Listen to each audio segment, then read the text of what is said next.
By the way, I slightly changed the title of my talk today. I'm going to talk about how to overcome the limits in LoRaWAN, in LP1 in general, and how to boost LoRaWAN. So the first question that comes is, what are these limits? If you listen to our competitors, I will not name them, you might hear that we have a capacity issue. You might hear that we have a power consumption issue. And none of that is true. What is true is that we do have a coverage issue. We do have a coverage issue like everyone else in the IoT, in the connectivity space. Coverage is still the hardest thing in our world. Then, maybe a little more on how to use well the data. I will tell once again how important are repetition to either to test the performance of a LoRaWAN network or to improve the performance of a LoRaWAN network. And then I will cover some new coverage options, because we don't solve coverage by magic. We solve coverage by making more options that we are working on in the LoRa Alliance. So, first of all, a proof point that coverage is our main issue coming from the market.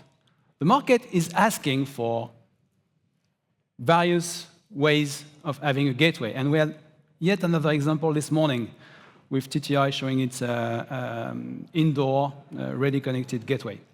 We have all sorts of gateways for different coverage scenarios. We need satellites coverage. We also need the relay. The relay was really coming from a market demand as a network extender. So we have relay, we have the single channel hub, which is taking a nice traction that we just launched at Semtech. And there's something we're working on in the LoRa Alliance, which is the drive-by. So yet, this is another way to bring coverage.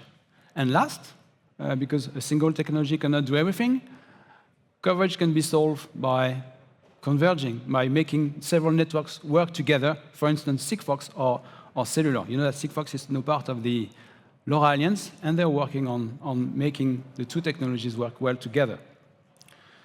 So that was for the market demand. Market shows that coverage is the toughest thing. So now I'm going to show you something more, more on market. The thing is, it's so difficult to have good coverage for deep indoor devices that when you reach that coverage, you end up with a very limited ratio of end devices to gateways. And typical examples are in smart building, it can be around 175, 100 devices per gateway. In the smart metering, it can be up to 300 devices per gateway. And this is really ridiculous compared to the capacity of an 8-channels gateway, maybe 1% of the capacity of such a gateway. So that's a market proof point, a real-life deployment proof point that capacity is not an issue today, and capacity will never be an issue because we are so far from the capabilities of the gateways because coverage is difficult. Another way to see that, and sorry for that slide, which is a little bit technical, but you know me, I am a technical guy.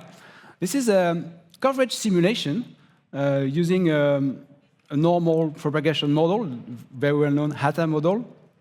And on the, do we have a laser? Where? Yeah, here is the spreading factor distribution, and also the power control. There's no power control going on. Every device is at its full power, and most of the devices use SF12, so the lowest data rate, and still, you see many red points, meaning that devices are not connected. So in a network where you have most devices at SF12, that's also a network where many devices are not connected. So a better situation comes when you densify, so that's same simulation, but with more gateways. The gateways are closer to each other. Here, the density of gateways is close to 4 gateways per square kilometer. And here, only a few % of devices are not connected with the right SLA. And then, you see that only a minority of devices need to use the higher spreading factor. It's only 25%. And most of the devices So here you see spreading factor 5 and 6. Maybe you're not familiar with that, but we are adding that in the LoRaWAN regional parameters. So soon you will be able to use that with most of the existing devices that can do that. But most of the devices use lower than 12 spreading factor, which means that you have remaining capacity here and also on all the spreading factors.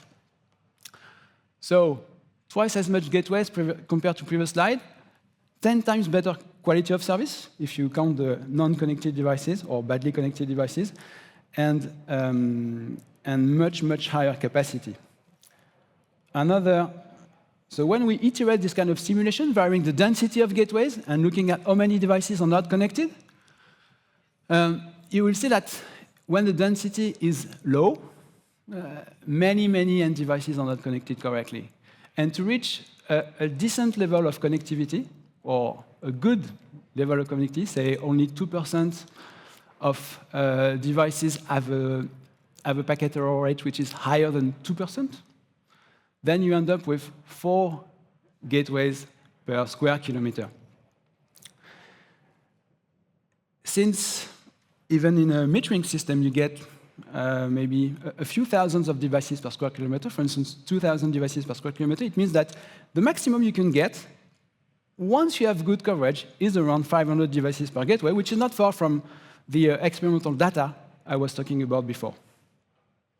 So that's coverage from gateways is difficult. This is our main difficulty.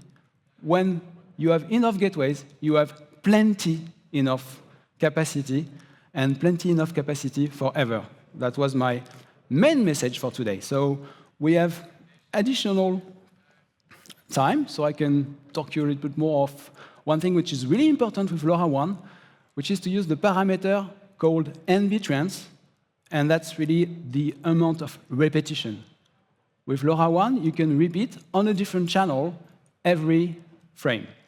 You can repeat up to 15 times, so you repeat from 1 to 15 times.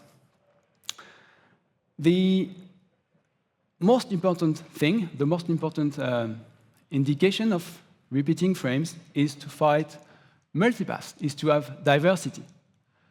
And that was one of my previous TTC talk.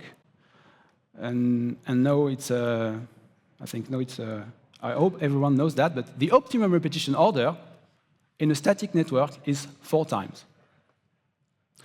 With a mobile network, it's actually, when the devices are mobile, the optimal repetition order is slightly higher. And I will try to explain why repetition are good with one more figure after. The secondary interest of repetition is when you have interference. Of course, when you have interference, the channel is blocked. And if you try a second time on a different channel, you have a chance that the signal is not blocked anymore. So, and these two effects come on top of each other. So you better use NB-trans 4 times or even more than 4 times.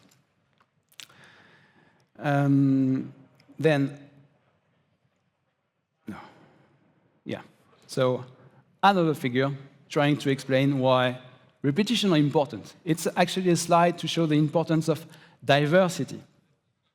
On the left is a theoretical transmission, channel, where you see the RSSI, so the received strength, on that channel, even from a static device. It's not, you would see it's not constant over time. It varies slowly. Here I have put a very low Doppler, but if you look in reality, that will look like that. So signal varies with time. And there are pretty deep dives in the signal level, such that if you want to be sure, say 95% sure, that the signal is above a certain level, you need to take this margin. Like, here is the average level. On average, the signal arrives at minus 125 dBm, but 95% of the cases, it's higher than minus 137. So you need to take, in that situation, 12 dB margin to be sure that you're going to receive the frame. So if you want to, if the average signal level, reception level is minus 125, it means that you need to pick up a data rate, an adaptive data rate, if you transmit a single time, needs to be compatible with minus 137 dBm sensitivity, which is typically SF11 or SF10 on the gateway. If you repeat 4 times, this is equivalent, or close to equivalent, to having 4 independent channels, of which you take the maximum. And that's the diversity effect. You take the best of several atoms. And if you look at the max on this example, you see that the margin you need to get only 5% below the 5% lowest values corresponds only 2 dB margin versus the average data rate. And then we can do the simple math, which is if you transmit 4 times, this equivalent to an increase in power consumption of 6 dB, but you win roughly 10 dB of margin. Therefore, you transmit 4 times, you lose 6 dB, so you transmit 4 times at a, say, a lower data rate, a higher data rate, to be on par with the time on air. You lose 6 dB on one end, but on the other end, you win 10 dB. So overall, by repetition, you win 4, 5 dBs. So that's a bit magic, but that's the power of repetition and diversity. Think about that. I mean, that's the third time I talk for retransmission in LoRaWAN.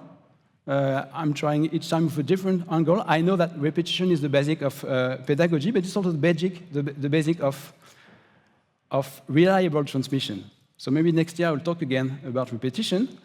But please remember that if you're testing LoRaWAN versus another technology, please use repetition. If not using repetition, it's not a fair test, and it's not efficient at all for in the LoRaWAN in the LoRaWAN protocol. So last, new coverage option with LoRaWAN. So first of all, here is a simulation result that shows the limits of the relay. So on the left is the power consumption increase because of the relay protocol on the end device side. Because the end device with the relays is doing this wake and radio protocol composed mainly of a long preamble, the power consumption is higher compared to a direct attachment to a gateway. And you see that it increases with a load. This is the number of uplink per day per relay. So here it would be 10,000 messages a day. And you see that at 10 messages per day, 10,000 messages per day, every end device transmits twice as much energy, uses twice as much energy compared to a direct gateway attachment. But twice as much, considering it's talking at SF7, is not a big deal. That's really OK. So that's not the limit. Power consumption of the end device increases slightly, but that's OK. Here is the packet error rate on the uplink and on the downlink. From the relay to the end device. You see that it's fairly stable, whatever the load. So that's not a limit, and also, it's not either a limit. It's not a limit because an end device starts by raising its hand, saying, I want to talk. And this contention access limits the packet error rate afterwards for the uplink and the downlink. So the true limit is actually 2 limits in one. It's the power consumption of the relay when it relays the frames. For each frame it receives, it needs to send another frame to the gateway. And the transmit duty cycle, because in some regions, like Europe, duty cycle is limited per subband. So a reasonable total duty cycle is around 2 or 3%, which means that this point is the true limit of the relay, coming from the relay itself at around 5,000, in that case of SF7, wake and radio protocol, 5,000 frames per day. So, or 4,000. And this is going to consume at the relay 5,000 milliampere hours per year. So that's a big battery. Compared to the single channel hub that we just announced has much higher capacity, by the way, but it's really only good for small isolated network because first of all, it needs to be powered on a DC, and it's not connected to a gateway, so it's really very local. So I have 15 seconds left, so I will not be able to cover my last slide, which is network discovery beacon. All I can tell is it's a way to do either drive-by with a low-power discovery of the gateway, or a device which moves from one area of coverage to another one. If you want to know more about that, or if you want to contribute, because we are currently defining it, please join the LoRa Alliance and the Network Discovery Beacon subgroup of the TC. Thank you very much. I'm done for today.